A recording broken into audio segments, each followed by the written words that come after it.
नमस्कार। आपका अखबार के इस अंक में आपका स्वागत है। मैं हूं प्रदीप सिंह।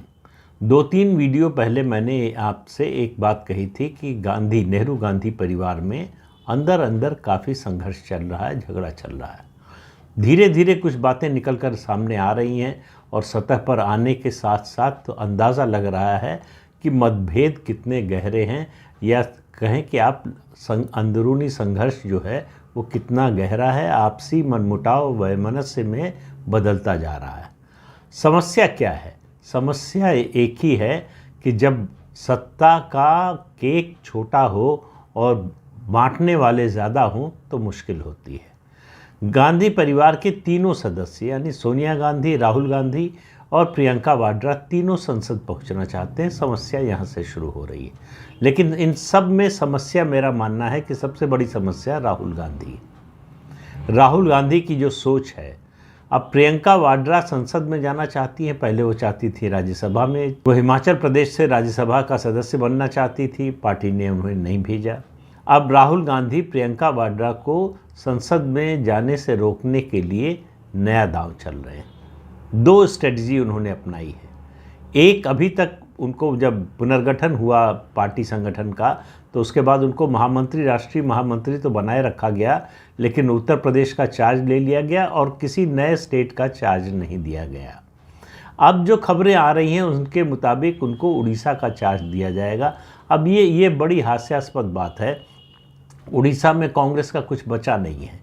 पिछले चुनाव में 1 लोकसभा सीट वो जीती थी, जिस तरह से उत्तर प्रदेश में जीती थी, और इस बार वो भी जीतने की उम्मीद नहीं है। तो उड़ीसा और उत्तर प्रदेश में कांग्रेस की स्थिति में कोई ज़्यादा अंतर नहीं है। ज़मीन पर उसका संगठन ख़त्म हो चुका है। चुनाव से ठीक पहले आप किसी को इंचार्ज बना देंगे, उससे कांग्रेस की स्थिति बदल जाएगी, उसका भाग्य उदय हो जाएगा। ऐसा संभव नहीं है। और प्रियंका वाड्रा इंचार्ज बने या न बने, उड़ीसा में कांग्रेस पार्टी का कम से कम 2024 के लोकसभा चुनाव में कुछ नहीं होना है। तो एक कारण तो ये है। दूसरा जो है कारण ये है, जो राहुल गांधी तर्क दे रहे हैं, जो कांग्रेस के अंदरूनी सूत्रों से खबर आ रही है, वो ये कि परिवार के तीनों सदस्यों को संसद में नहीं जाना चाहिए।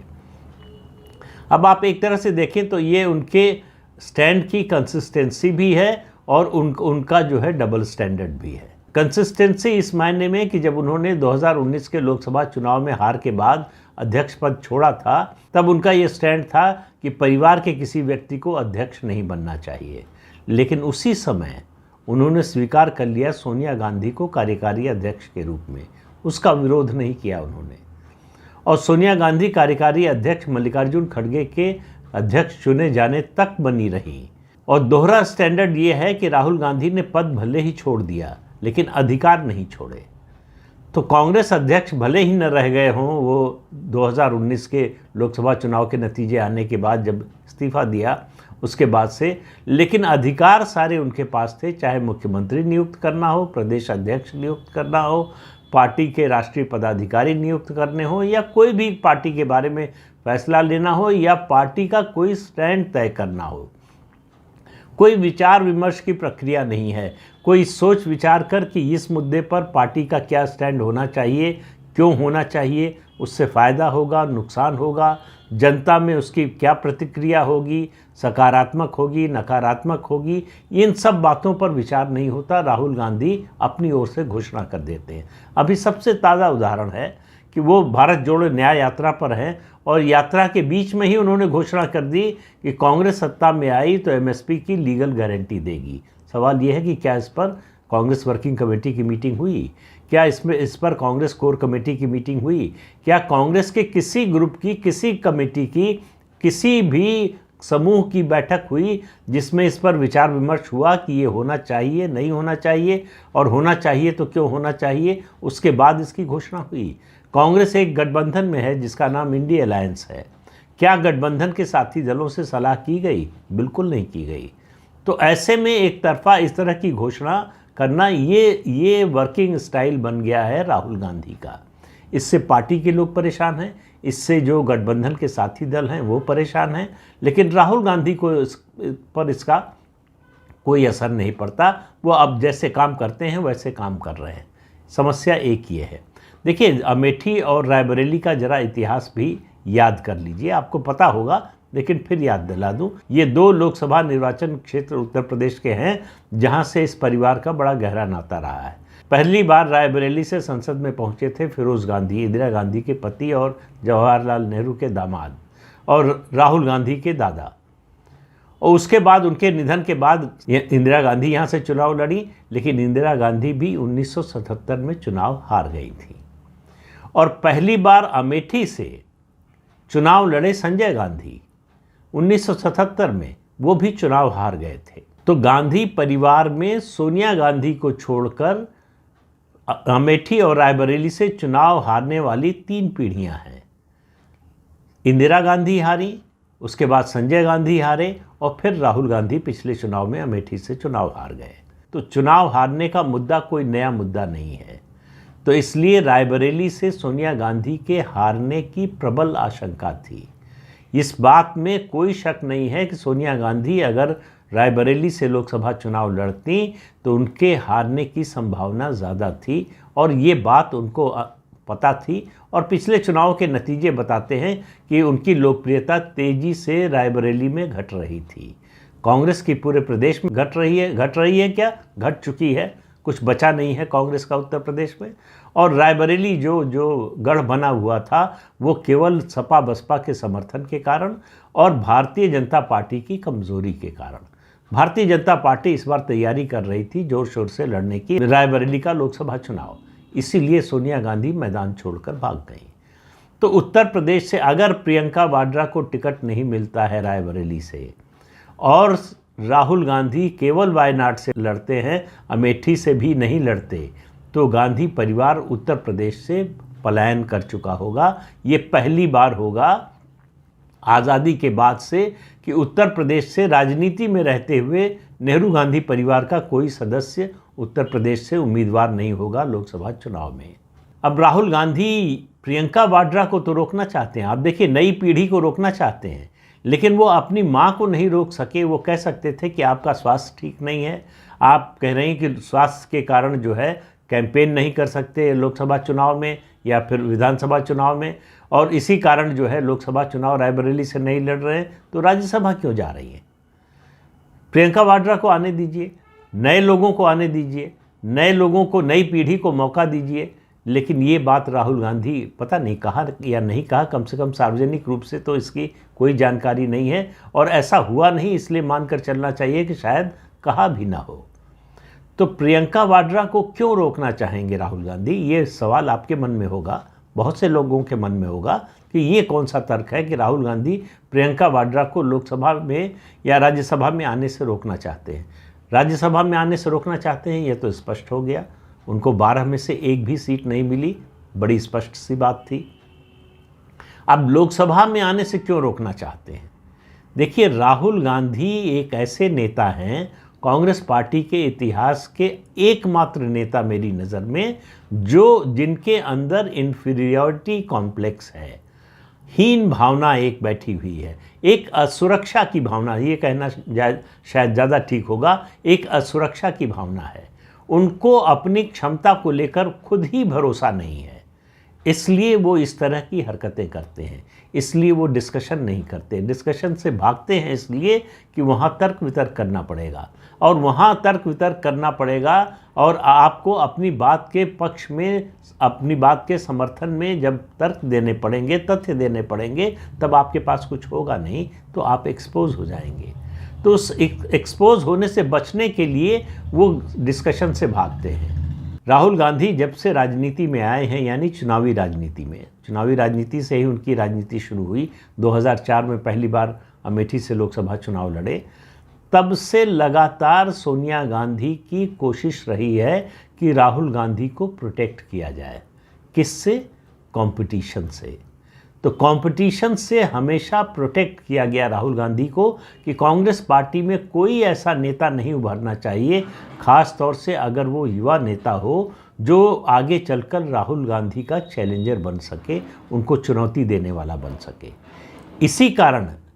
इसी कारण चाहे ज्योतिरादित्य सिंधिया हों, चाहे जितिन प्रसाद हों, या फिर सचिन पायलट, हालांकि उन्होंने अभी पार्टी छोड़ी नहीं है, वो उनको भी इसी में शामिल कर सकते हैं। इन लोगों को और बहुत से लोगों को ज़्यादा बढ़ने का मौका इसलिए नहीं दिया गया। इनमें से किसी को राष्ट्रीय अध्यक्ष बनाने की चर्चा भी इसलिए नहीं हुई कि उससे राहुल गांधी का कद छोटा हो जाएगा। तो सोनिया गांधी की कोशिश पिछले 19-20 साल से ये लगातार ये है कि राहुल गांधी को लेकर बड़ी लकीर खींचना संभव नहीं है, तो जो लकीरें बड़ी होने की संभावना रखती हों उनको छोटा कर दो। तो उनके जो समकक्ष नेता हैं उनका कद लगातार छोटा करते रहो, जिससे राहुल गांधी बड़े दिखाई दें। और राहुल गांधी को भी मालूम है, बल्कि उनको ये आशंका है, उनको ये डर है कि प्रियंका वाड्रा अगर संसद में आई तो हो सकता है उनसे बेहतर परफॉर्मेंस करें, संसद में ज़्यादा समय रहें, ज़्यादा समय लगाएं, बहस में ज़्यादा शामिल हों और एक जो है आकर्षण का केंद्र बने। वो राहुल गांधी से बेहतर बोलती हैं, इसमें किसी को कोई शक नहीं है। भाषा पर उनकी पकड़ राहुल गांधी से बेहतर है, इसमें किसी को शक नहीं है। उनका जनाधार भले ही ना हो, वो राहुल गांधी का भी नहीं है। तो इसलिए पार्लियामेंट्री परफॉर्मेंस प्रियंका वाड्रा की राहुल गांधी से बेहतर हो सकती है, और जैसे ही ऐसा होगा दोनों में तुलना होने लगेगी। कांग्रेस के लोगों को लगेगा कि कांग्रेस को अगर कोई उबार सकता है तो प्रियंका वाड्रा उबार सकती हैं। अभी तक तो ये चर्चा और चर्चा होती थी, प्रियंका वाड्रा बंद मुट्ठी हैं, लेकिन वो मुट्ठी खुल गई है और साबित हुआ कि वो खाक की है। लेकिन अमेठी रायबरेली से प्रियंका वाड्रा का पुराना नाता रहा है। जब राजीव गांधी अमेठी से चुनाव लड़े थे तब से वो उनके साथ जाती रही हैं। अमेठी में ख़ासतौर से अमेठी का जो एक विधानसभा क्षेत्र है गौरीगंज, वहाँ की दीवारों पर शायद आपको आज भी लिखा हुआ दिख जाए, अमेठी का डंका बिटिया प्रियंका। तो प्रियंका की लोकप्रियता थी अमेठी क्षेत्र में, लेकिन धीरे धीरे जिस तरह का पूरे परिवार का व्यवहार रहा, जिस तरह की राजनीति रही, उससे वो लोकप्रियता खत्म होती गई, क्योंकि लोगों के जीवन में कोई परिवर्तन नहीं कर पाए। ये राजा महाराजाओं की तरह व्यवहार करने लगे कि जो जनता है, जो मतदाता है, वो हमारी प्रजा है, हम आएंगे, वो हमें सलाम करेगी, हमारी पालकी ढोएगी और हमारे मन में जो आएगा वो करेंगे, हम जो कहेंगे वो आपको करना पड़ेगा, हम जो बताएंगे वो मानना पड़ेगा। वो सब ज़माना बदल गया। भारत में डेमोक्रेसी ज़्यादा पहले से मैच्योर हो गई है, लोगों की आकांक्षा महत्वाकांक्षा बढ़ गई है, अपने जनप्रतिनिधि से वो ज़्यादा उम्मीद करने लगे हैं। इन सभी पैमानों पर कांग्रेस पार्टी और नेहरू गांधी परिवार के सदस्य लगातार फेल होते नज़र आ रहे हैं। तो ऐसे में चुनाव जीतना मुश्किल होता जाता है, और वही दिखाई दे रहा है। प्रियंका वाड्रा अमेठी से लड़ें या रायबरेली से लड़ें, उनके लोकसभा चुनाव जीतने की कोई संभावना नहीं है। राहुल गांधी अगर अमेठी से फिर लड़ेंगे तो फिर हारेंगे, तो इसलिए संभव है कि वो अमेठी से न लड़ें, सिर्फ वायनाड से ही लड़ें। लेकिन इतना तय है कि पूरे परिवार में पहली बार ऐसा हो रहा है कि असुरक्षा की भावना बिल्कुल चरम पर है। ये भावना इंदिरा गांधी में 1977 की हार के बाद, इमरजेंसी की हार के बाद जो है, जब जनता पार्टी की सरकार आई थी तब थी। बहुत ज़्यादा सुरक्षित महसूस करने लगी थी, राजनीतिक रूप से और व्यक्तिगत रूप से भी। इसीलिए संजय गांधी पर उनका भरोसा ज़्यादा बढ़ता गया, और ये भरोसा उनका इमरजेंसी के दौरान भी दिखा कि जिस तरह से संजय पर भरोसा था, संजय एक तरह से डिफैक्टो प्राइम मिनिस्टर बन गए थे, सारे फैसले लेते थे। राहुल गांधी का भी हाल वही है।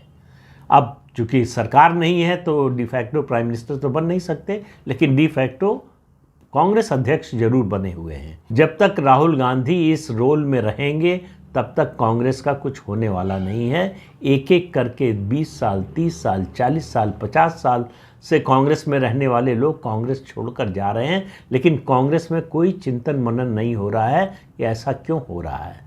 मिलिंद देवड़ा गए तो जयराम रमेश का रिएक्शन देखिए, उसी से पूरी मानसिकता समझ में आती है कि हु मिलिंद देवड़ा, कौन है मिलिंद देवड़ा, मैं नहीं जानता। अगर मिलिंद देवड़ा को जयराम रमेश नहीं जानते हैं तो जयराम रमेश को कांग्रेस में रहने का अधिकार नहीं है। जितने लोग कांग्रेस छोड़कर गए, किसी को रोकने की कोशिश नहीं हुई। अशोक चौहान जैसे नेता को कोई पार्टी कैसे जाने दे सकती है?